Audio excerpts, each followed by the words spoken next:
At our endoscopy center, we do the upper endoscopy, the colonoscopy, and flexible sigmoidoscopy. Well, the reasons I would recommend the OER-Pro would be the processing time is 26 minutes. They're slim, they'll fit in any small space. They're made by the same company that makes your scopes. The trackability of the cleaning of each scope that you put in that machine. And the machines are user-friendly. I could not imagine not having the OER-Pro because there would be a lot of manual work that you'd have to do that the machine does for you automatically. It's important that the OER-Pro is made by the same company that makes our scopes. That way that we know that they are doing what's best for the scopes that we own.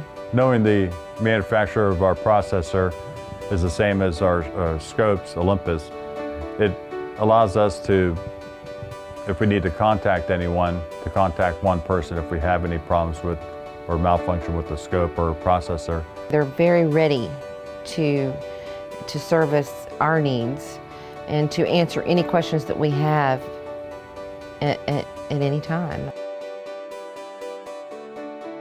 Our products are Olympus products that we use to wash our scopes with because they're the ones that design the scope.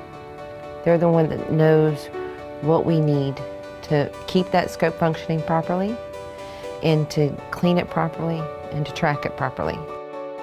One of the features I really like is the RFID. It allows you to scan your ID badge, which holds the person accountable for every scope that you watch. To track a scope and it being cleaned, when it was cleaned, and what patient it was used on, that tracking is imperative. The OER-Pros do that automatically for us. So we can track who washed it, when it was used, on what patients it was used on, and what time. We have the processor, all the endoscopes, all the devices that we're using is all under Olympus now, and it's been a great asset for ordering, for any problems. It's just been a good experience for us thus far.